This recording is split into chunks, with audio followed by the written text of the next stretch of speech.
నమస్తే అండి, కేసీడ్స్కి స్వాగతం. నేను మీ సౌజన్య. ఈరోజు మనం షుగర్ పేషెంట్స్కి మేలు చేసే 2 రకాల వేపుళ్ళని చూద్దాం. చాలా రుచిగా ఆరోగ్యానికి మేలు చేసే హెల్తీ రెసిపీస్ చామదుంపల వేపుడు, అలాగే కాకరకాయ వేపుడు తయారీ విధానాన్ని చూద్దామా ఇప్పుడు. ముందుగా కుక్కర్లో 1/2 కేజీ శుభ్రం చేసిన చామదుంపలను తీసుకొని అవి మునిగే వరకు నీళ్లు పోసుకోవాలి. చామదుంపల్లో మట్టి ఎక్కువగా ఉంటుంది కదండి, మట్టిపోయే వరకు శుభ్రంగా క్లీన్ చేసుకోవాలి. కుక్కర్ మూత పెట్టి విజిల్ పెట్టుకుని హై ఫ్లేమ్లో 2 విజిల్స్ వచ్చే వరకు ఉడికించుకోవాలి. 2 విజిల్స్ వస్తే సరిపోతుందండి, ఎక్కువగా ఉడికించినా చిదిరిపోతాయి. 2 విజిల్స్ వచ్చాక స్టవ్ ఆఫ్ చేసుకొని ఆవిరంతా పోయిన తర్వాత మూత తీసి నీళ్లు వంచేయాలి. చల్లారిన తర్వాత తొక్కు తీసేయాలండి. కొంతమంది చల్లారటం కోసం చన్నీళ్ళు యాడ్ చేస్తారండి. చల్లారటానికి నీళ్లు మాత్రం పోయకండి, చప్పగా అవుతాయి. బంగాళదుంపల్లో కానీ చామదుంపల్లో కానీ వేడి చల్లారటం కోసం నీళ్ళు యాడ్ చేశారంటే అవి చప్పగా అయ్యి టేస్ట్ పోతుంది. వేడి చల్లారిన తర్వాత తొక్కు తీసేయాలి. చామదుంపలను ఉడికించినప్పుడు కొంచెం జిగురుగా ఉన్నా ఫ్రై చేసిన తర్వాత జిగురు అనేది ఉండదండి, కరకరలాడుతూ చాలా రుచిగా ఉంటాయి. దుంపల తొక్కు పూర్తిగా తీసిన తర్వాత వాటిని చక్రాల్లాగా రౌండ్గా కట్ చేసుకోవాలి. షేప్ అనేది మీ ఇష్టం అండి, మీకు నచ్చిన విధంగా కట్ చేసుకోండి. అయితే పల్చుగా కాకుండా మందంగా కాకుండా మధ్యస్థంగా ఉండేలాగా సెమీ థిక్గా కట్ చేసుకోవాలి. ఇప్పుడు బాండీలో డీప్ ఫ్రైకి సరిపడా ఆయిల్ని వేసుకొని వేడి చేసుకోవాలి. ఆయిల్ మరీ ఎక్కువగా వేసుకోకుండా కొంచెమే తీసుకోండి, ఎక్కువగా వేసుకుంటే వేస్ట్ అవుతుంది. నేను ఇక్కడ 150 ml ఆయిల్తో ఫ్రై చేస్తున్నానండి. ఆయిల్ అనేది సమంగా వేడవ్వాలి. నాకు ఇక్కడ ఆయిల్ ఎక్కువగా కాగింది. ఆయిల్ సమంగా వేడెక్కడం కోసం నేను ఇలా చిన్న ముక్కను వేసుకుని వేయిస్తున్నాను. చూడండి, ఇక్కడ ఆయిల్ ఎక్కువగా వేడైతే ఇలా పైభాగం నల్లగా అవుతుంది, లోపల కాలదు. ఇలా వేయించుకోవటం వలన ఆయిల్ వేడి సమం అవుతుంది. ఇప్పుడు తరిగిన చామదుంప ముక్కలను వేసుకుని వేయించుకోవాలి. వేయించుకునేటప్పుడు ఒకే సైజులో ఉండే ముక్కలను వేసుకుని వేయించుకుంటే బాగా వేగుతాయండి. పెద్ద సైజు చిన్న సైజు ముక్కలు కలిపి వేయించితే కొన్ని బాగా వేగుతాయి, కొన్ని సరిగా వేగవు.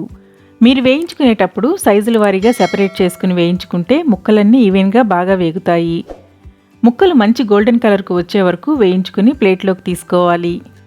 ముక్కలు వేగినప్పుడు అవి తేలిక పడతాయండి, మనకు తెలిసిపోతుంది. మంచి గోల్డెన్ కలర్కు వచ్చి లైట్గా క్రిస్పీగా వేగిన తర్వాత ప్లేట్లోకి తీసుకోవాలి. మరీ ఎక్కువగా వేయించకండి, మాడిన టేస్ట్ వస్తుంది. ఇలా అన్ని ముక్కలు వేయించుకొని ప్లేట్లోకి తీసుకోవాలి. అన్నీ వేయించుకున్న తర్వాత ఈ ఆయిల్తో తాలింపు వేసుకోవాలండి.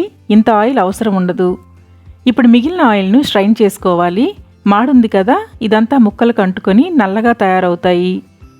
మాడు రాకుండా గిన్నెలోకి ఆయిల్ని స్ట్రైన్ చేసుకొని బాండీలో ఫ్రైకి సరిపడా కొద్దిగా ఆయిల్ని తీసుకోవాలి. 3 టేబుల్ స్పూన్స్ ఆయిల్ అయితే సరిపోతుందండి. ఇందులో 2 రెమ్మలు శుభ్రం చేసిన కరివేపాకును వేసుకొని క్రిస్పీగా వేయించుకోవాలి. కరివేపాకు వేసుకుంటే ఫ్లేవర్ బాగుంటుంది, అలాగే ఫ్రైలో చూడటానికి కూడా బాగుంటుంది. కరివేపాకు క్రిస్పీగా వేగిన తర్వాత ఫ్రై చేసిన చామదుంప ముక్కలను వేసుకోవాలి. ఒకసారి తాలింపుతో కలుపుకున్న తర్వాత రెడీ చేసుకున్న వెల్లుల్లి కారాన్ని వేసుకోవాలి. వెల్లుల్లి కారం కోసం మిక్సీ జార్లో 1 టేబుల్ స్పూన్ కారాన్ని వేసుకోవాలి. అలాగే 1 టేబుల్ స్పూన్ ఎండు కొబ్బరి ముక్కలు వేసుకొని మెత్తగా గ్రైండ్ చేసుకోవాలి. ఎండు కొబ్బరి ముక్కలు మెదిగిన తర్వాత 5 వెల్లుల్లి రెబ్బలను వేసుకొని గ్రైండ్ చేసుకోవాలి. ఇప్పుడు ఈ కారాన్ని ఫ్రైలో వేసుకొని కలుపుకోవాలి. అలాగే రుచికి సరిపడా ఉప్పు వేసుకోవాలి. కళ్ళుప్పు వేసుకోవాలనుకుంటే కారంతో పాటు మిక్సీలో గ్రైండ్ చేసుకోండి, మెత్తగా మెదుగుతుంది. ఇది ప్లెయిన్ కారం కాదండి, కూరలో వేసుకునే కూర కారం. ఎండుమిరపకాయలతో ధనియాలు, జీలకర్ర, మెంతులు, ఆవాలు వేసుకొని కారం ఆడించాను కాబట్టి నేను ఇక్కడ జీలకర్ర వేయటం లేదు. మీరు ప్లెయిన్ కారం తీసుకుంటే 1/2 టీ స్పూన్ జీలకర్ర వేసుకోండి. వెల్లుల్లి ఇష్టపడిన వాళ్ళు ఇంగువ కూడా వేసుకోవచ్చు.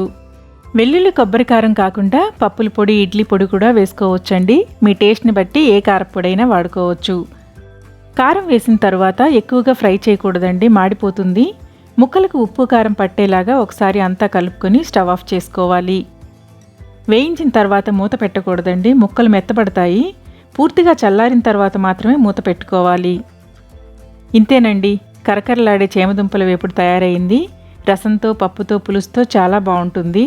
మరి ఈ టేస్టీ రెసిపీ నచ్చినట్లయితే ప్లీజ్ ట్రై చేసి కామెంట్ ద్వారా మీ అభిప్రాయాన్ని తెలియచేయండి. చేదులేని కమ్మని కాకరకాయ ఫ్రై ఎలా తయారు చేసుకోవాలో చూద్దామా ఇప్పుడు. ముందుగా 400 గ్రాముల కాకరకాయలను శుభ్రంగా వాష్ చేసుకొని చక్రాల్లాగా కట్ చేసుకోవాలి. చెక్కు పీల్ చేయకుండా చెక్కుతో సహా కట్ చేసుకోవాలి. అలాగే ఫ్రై కోసం కారాన్ని చేసుకుందాం. మిక్సీ జార్లో 4 స్పూన్ల కారాన్ని వేసుకోవాలి. కాకరకాయ ఫ్రైకి కారం ఎక్కువగానే పడుతుంది. 100 గ్రాముల కాయలకు 1 స్పూన్ చొప్పున 400 గ్రాముల కాయలకు 4 స్పూన్లు వేసుకుంటున్నాను.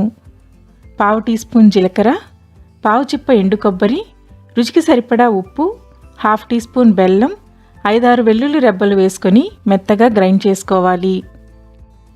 గ్రైండ్ చేసుకున్న వెల్లుల్లి కొబ్బరి కారాన్ని పక్కన పెట్టుకొని పాత్రలో ముక్కలుగా తరిగిన కాకరకాయలను తీసుకోవాలి. పావు టీ స్పూన్ పసుపు, చిన్న నిమ్మకాయ సైజు చింతపండు, హాఫ్ టీ స్పూన్ ఉప్పు వేసుకొని ముక్కలు మునిగే వరకు నీళ్లను పోసుకోవాలి. మూత పెట్టి 50% ఉడికే వరకు ఉడికించాలి. ముక్కలు 50% ఉడికిన తరువాత వాటిని చిల్లుల గిన్నెలోకి తీసుకొని నీళ్లను వడకట్టాలి. ఇలా ఉడికించటం వలన కాకరకాయలో ఉన్న చేదంతా పోతుంది. కాకరకాయ ముక్కలను డీప్ ఫ్రై చేస్తాం కాబట్టి 50-60% ఉడికిస్తే సరిపోతుంది. ఇప్పుడు కాకరకాయ ముక్కల్లో ఉన్న నీరింకిపోయే వరకు డ్రై చేయాలి. ఫ్యాన్ కింద ఉంచాలి లేదా అరగంట సేపు ఎండలో ఉంచినా సరిపోతుంది. ఎండలో ఉంచితే త్వరగా ఫ్రై అవుతాయి, ఆయిల్ కూడా ఎక్కువ పీల్చదు. కాకరకాయలు డ్రై అయిన తరువాత పాత్రలో డీప్ ఫ్రైకి సరిపడా 100 ml ఆయిల్ వేసుకోవాలి. ముక్కలను ఆయిల్లో సరిపడా కొద్ది కొద్దిగా వేసుకుంటూ డీప్ ఫ్రై చేసుకోవాలి. మీడియం టు లో ఫ్లేమ్లో మాడిపోకుండా జాగ్రత్తగా ఫ్రై చేసుకోవాలి. ఆయిల్ ఎక్కువగా తీసుకుంటే తర్వాత యూజ్ అవ్వదండి, అందుకని సరిపడా వేసుకొని కొద్ది కొద్దిగా ఫ్రై చేసుకుంటున్నాను. ముక్కలను ఉడికించి ఫ్రై చేస్తున్నాం కాబట్టి వేగటానికి కొంచెం సమయం పడుతుంది. ముక్కలు వేగినప్పుడు మనకు తెలుస్తుందండి, కొంచెం డార్క్గా కలర్ చేంజ్ అయ్యి లైట్గా అవుతాయి. ఆ స్టేజ్లో తీసేస్తే సరిపోతుంది. వీడియోలో చూపించిన విధంగా ఫ్రై చేసుకోవాలి. మరీ నల్లగా కరకరలాడేలాగా వేయించకూడదు. ఇలా వేయించుకున్న ముక్కలను ప్లేట్లోకి తీసుకొని మరికొన్ని ముక్కలు వేసుకొని వేయించుకోవాలి. ఇక్కడ ఒక టిప్ చెప్తానండి. కాకరకాయ చక్రాలుగా కట్ చేసుకున్నప్పుడు ముక్కలు సైజులు డిఫరెంట్గా ఉంటాయి. అవి సమంగా వేగాలంటే చిన్న ముక్కలు పెద్ద ముక్కలు సెపరేట్ చేసి వేయించుకుంటే ముక్కలన్నీ బాగా వేగుతాయి. రెండు కలిపి వేయించుకున్నారంటే చిన్న ముక్కలు త్వరగా వేగుతాయి, పెద్ద ముక్కలు సరిగా వేగవు. కాబట్టి రెండు సెపరేట్ చేసుకుని వేయించుకోవాలి. ఫ్రై చేసుకునేటప్పుడు ఆయిల్ తక్కువైతే కొంచెం ఆయిల్ యాడ్ చేసుకుంటే సరిపోతుంది. నేను ఇక్కడ 30 ml ఆయిల్ యాడ్ చేసుకున్నానండి. ఫస్ట్ 100 ml, ఇప్పుడు 30 ml, మొత్తం 130 ml ఆయిల్ పట్టింది. నేను ముక్కల్ని ఫ్యాన్ కింద ఆరబెట్టాను. ఎండలో ఉంచితే ఆయిల్ కొంచెం తక్కువే పడుతుంది. ముక్కలన్నీ వేయించుకొని ప్లేట్లోకి తీసుకోవాలి. ఇప్పుడు మిగిలిన ఆయిల్ ఫ్రైకి సరిపోతుంది. ఇందులో ఆయిల్ తీయాల్సిన అవసరం లేదు. మిగిలిన ఆయిల్లో నిలువుగా పొడుగ్గా తరిగిన 2 మీడియం సైజ్ ఉల్లిపాయలను వేసుకొని వేయించుకోవాలి. పావు టీ స్పూన్ పసుపు వేసుకొని మూత పెట్టి ఉల్లిపాయలు మెత్తబడే వరకు మగ్గించుకోవాలి. ఉల్లిపాయలు మెత్తబడిన తరువాత మూత తీసేసి గోల్డెన్ కలర్కు వచ్చే వరకు వేయించుకోవాలి. ఉల్లిపాయ గోల్డెన్ కలర్లోకి వచ్చిన తర్వాత వేయించుకున్న కాకరకాయ ముక్కలు వేసుకొని కలుపుతూ 2 సెకండ్లు ఫ్రై చేసుకోవాలి. ఇప్పుడు పొడి చేసుకున్న వెల్లుల్లి కొబ్బరి కారాన్ని వేసుకొని కారం అంతా ముక్కలకు పట్టేలాగా కలుపుతూ 1 నిమిషం వేయించుకొని స్టవ్ ఆఫ్ చేసుకోవాలి. కారాన్ని ఎక్కువగా వేయించుకుంటే మాడిపోతుందండి, ఫ్రై టేస్ట్ పోతుంది. స్టవ్ ఆఫ్ చేసుకొని మూత పెట్టకుండా అలా కొంతసేపు వదిలేయాలి. చల్లారిన తర్వాత మూత పెట్టుకుంటే సరిపోతుంది. ఇంతేనండి, సింపుల్గా టేస్టీగా కాకరకాయ ఫ్రై రెడీ అయ్యింది. చేదనేది అస్సలు ఉండదండి, టేస్టీగా కమ్మగా ఉంటుంది. వేడివేడి అన్నంతో రోటీతో చాలా బాగుంటుంది. ఈ రెసిపీ నచ్చినట్లయితే ప్లీజ్ లైక్ చేసి సబ్స్క్రైబ్ చేయండి. ట్రై చేసి కామెంట్ ద్వారా మీ అభిప్రాయాన్ని తెలియచేయండి. మరిన్ని వీడియోస్ కోసం కేసీడ్స్ ఛానల్ని చూస్తూనే ఉండండి. Thank you for watching.